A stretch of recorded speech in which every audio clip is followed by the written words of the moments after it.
निजी bus operator संघ हिमाचल प्रदेश ने नालागढ़ के एक निजी होटल में प्रेस वार्ता का आयोजन किया।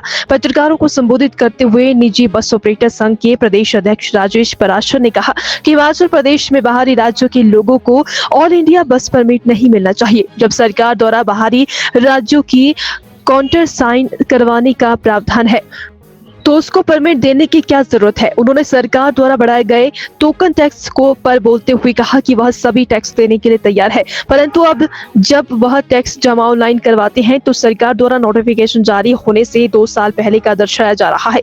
उसके अलावा 25% पेनल्टी के साथ लिया जा रहा है।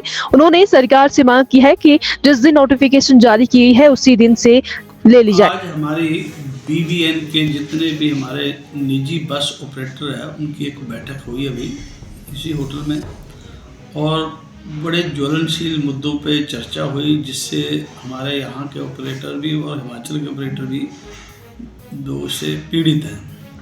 सबसे बहुत बड़ी विडंबना है कि हिमाचल प्रदेश के इतिहास में आज दिन तक किसी बाहरी राज्य के आदमी को ऑल इंडिया 01 और 02 टैक्सी परमिट नहीं दिए जाते थे और सरकार भी यह चाह रही है कि बाहर के लोगों को टैक्स नहीं मिलना चाहिए, परंतु कुछ अधिकारियों ने ऐसा निर्णय ले लिया है और उस पर बाहर के जो खास तौर पर चंडीगढ़ मोहाली के बहुत से ऑपरेटर ऐसे हैं जिन्होंने ऑल इंडिया टूरिस्ट परमिट के लिए अप्लाई कर दिया और आने वाली STA मीटिंग में बहुत से बाहरी लोग जो है जो कॉन्ट्रैक्ट कैरिज के परमिट यहाँ से लेने शुरू कर देंगे। उससे हमारे जो स्थानीय निजी बस ऑपरेटर है उनका काम जो है ठप हो जाएगा। जिन फैक्ट्रियों में, स्कूलों में, जिन जिन संस्थाओं में रिक्वायरमेंट आएगी और वो बाहर के लोग उस काम को उठा लेंगे। हमारे अधिकारी सरकार के मुख्यमंत्री और डिप्टी चीफ मिनिस्टर को ये समझाने में लगे हैं कि बाहर की गाड़ियाँ अगर हमारे यहाँ रजिस्टर्ड होंगी तो हमारे को रेवेन्यू जनरेट होगा। अरे भाई, क्यों आप नेताओं को मूर्ख बना रहे हैं? जब यहाँ इंडस्ट्री में रिक्वायरमेंट आएगी, किसी कॉलेज में रिक्वायरमेंट आएगी, आपको बसें लगानी हैं, तो जो स्थानीय लोग बसें लगाएंगे तो वो भी तो रेवेन्यू देंगे ना, उनकी गाड़ियाँ भी रजिस्टर्ड होगी, उनका भी टैक्स जाएगा। ऐसा क्या हो गया, हमारे लोग तो उनके पास नौकरी करने तक सीमित हो जाएंगे, बिजनेस बाहर के लोग लेके चले जाएंगे, इंडस्ट्री बाहर के लोग लगा रहे हैं। तो हम यहाँ पे पोल्यूशन खाने के लिए हमने ज़मीनें यहाँ पे दी हैं इंडस्ट्री के लिए कि इंडस्ट्री पर पे और इंडस्ट्री से जो आउटसोर्स काम है, चाहे ट्रकों का है, चाहे टैक्सियों का है, चाहे बसों का है, वो तो कम से कम हिमाचली लोगों को, स्थानीय लोगों को मिलना चाहिए। इस मुद्दे को लेकर आपकी हिमाचल गवर्नमेंट से कोई बात हुई है या भविष्य में कोई योजना है? इस विषय में हमारी हिमाचल प्रदेश के उप मुख्यमंत्री जिनके पास परिवहन विभाग का जिम्मा है उनके साथ हमने ये बात की है और उन्होंने अधिकारियों को बोला भी है इस बात को छांट आउट करके शॉर्ट आउट करो, परंतु अधिकारी जो है इस विषय पर रुचि नहीं ले रहे। अब पता नहीं क्या कारण है। ये हिमाचल के हितों को बेचने के बराबर है। हिमाचल का एक आदमी 100 बस नहीं डाल सकता, 150 बस नहीं डाल सकता, 50 बस नहीं डाल सकता। किसी फैक्ट्री वाले ने 25 बसें मांगनी, 30 मांगनी है तो वो बाहर की पार्टी सीधी लगा देगी, नंबर यहाँ का रजिस्टर करा देगी। और जो माननीय उप मुख्यमंत्री और मुख्यमंत्री महोदय ने जो अभी पीछे संज्ञान लिया, जो बाहर की कॉन्ट्रैक्ट कैरेज की गाड़ियाँ हमारे प्रदेश में धड़ाधड़ चली हैं और वो हिमाचल को कोई टैक्स नहीं दे रही थी, उनके ऊपर टैक्स लगाया गया। अब जब जो लोग हिमाचल आके काम करते थे बाहर से आके, जब उनकी गाड़ियाँ यहाँ रजिस्टर्ड हो जाएंगी तो वो जो टैक्स लगाया गया उसका कोई औचित्य नहीं रहेगा। तो हमारी पूरी एक बहुत बड़ी डिमांड है कि सरकार तत्काल प्रभाव से नोटिफिकेशन करे कि बिना बोनाफाइड जो पुस्त दर पुस्त हिमाचली होगा उन्हीं को ही जो है यहाँ पे परमिट दिए जाए, अन्यथा यहाँ पे बेरोजगारी बढ़ जाएगी और जो जितने पुराने ऑपरेटर चल भी रहे हैं उनकी गाड़ियाँ बाहर हो जाएंगी और बाहर के जो बड़े बड़े ऑपरेटर है वो यहाँ पर आकर के हावी हो जाएंगे। अगर आपकी मांगे ये सरकार ने नहीं उठाई तो आपका क्या कदम होगा अगला? आशा है कि हमारे को पूर्ण विश्वास है कि सरकार इस विषय पे गंभीर है और सरकार के साथ वार्तालाप हुई है और उन्होंने इस बात में सहमति दी है।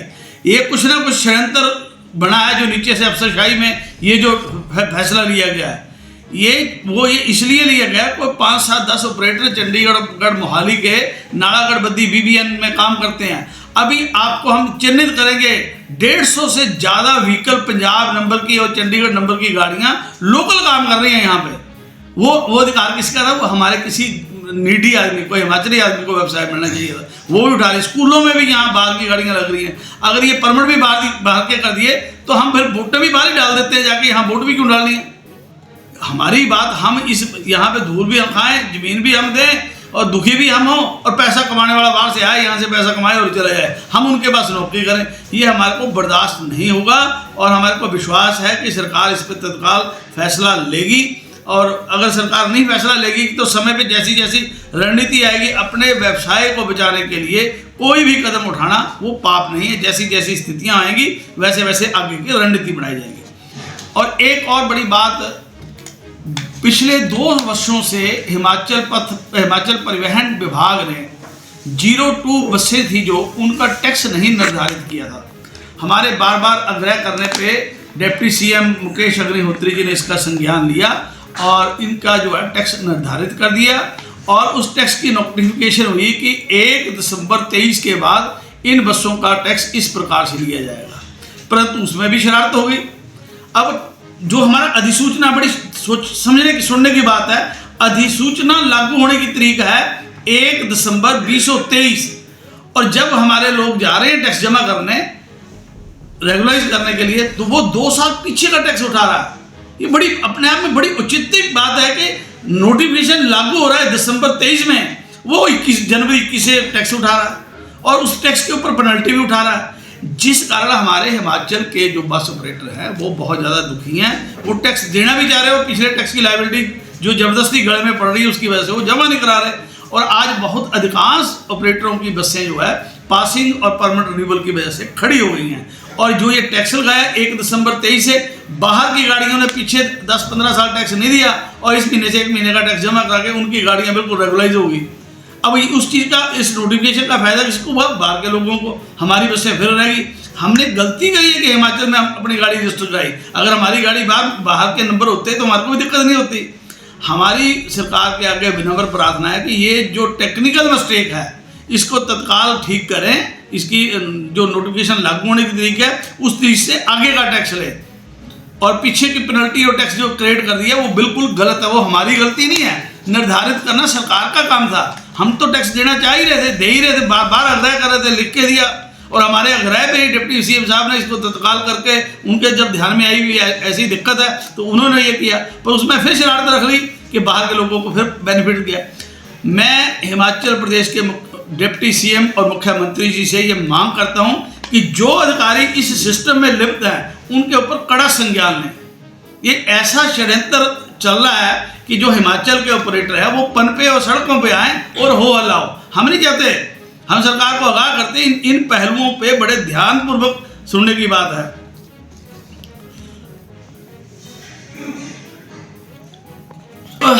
आज हमारे हिमाचल प्रदेश में ऑल इंडिया की बस जो है 50 सीटर तक बनती है, और हमारा राज्य पहाड़ी होने के नाते लंबी बसें और स्लीपर कोच यहाँ पे बैन है। परंतु यहाँ क्या हो रहा है कि 66 सीटर बसें जो हैं पंजाब की, जो किराया हम यहाँ पे 50 सीटर का लेते थे वो हमारी 50 सीटर के किराए में 66 सीटर की बसें आ रही हैं।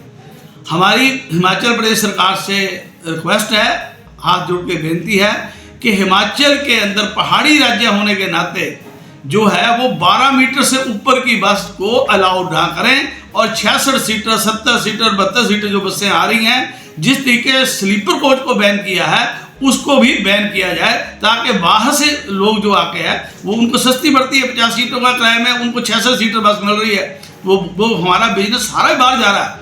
या तो हमारे को भी, अगर वो आके यहाँ चल सकती है तो हमारी गाड़ियाँ भी रजिस्टर कर दें 66 सीटर। पर हम सरकार के साथ सहमत है कि पहाड़ी होने के नाते यहाँ पे मोड़ों पे दिक्कत होती है, जाम लगते हैं। अब 31 दिसंबर को मनाली में जाम लगा, बाल्बो वगैरह तंग रास्तों में से निकलने के लिए दिक्कत होती है। तो पूरे हिमाचल में एक जैसा जो है अनुशासन हो, और 50 सीटर से ऊपर कोई भी गाड़ी जो है यहाँ पे अलाउ ना की जाए। एक बहुत बड़ी विडंबना है, एक स्कूल में बस चल रही है और स्कूल के नाम है, तो उसका 200 रुपये टोकन टैक्स है पर सीट, और वही एक आदमी कांटेक्ट करता है स्कूल के साथ और 0 नालागढ़ से रिपोर्टर श्वेता की रिपोर्ट। काम दोनों सेम ही कर रहे हैं। वेबसाइट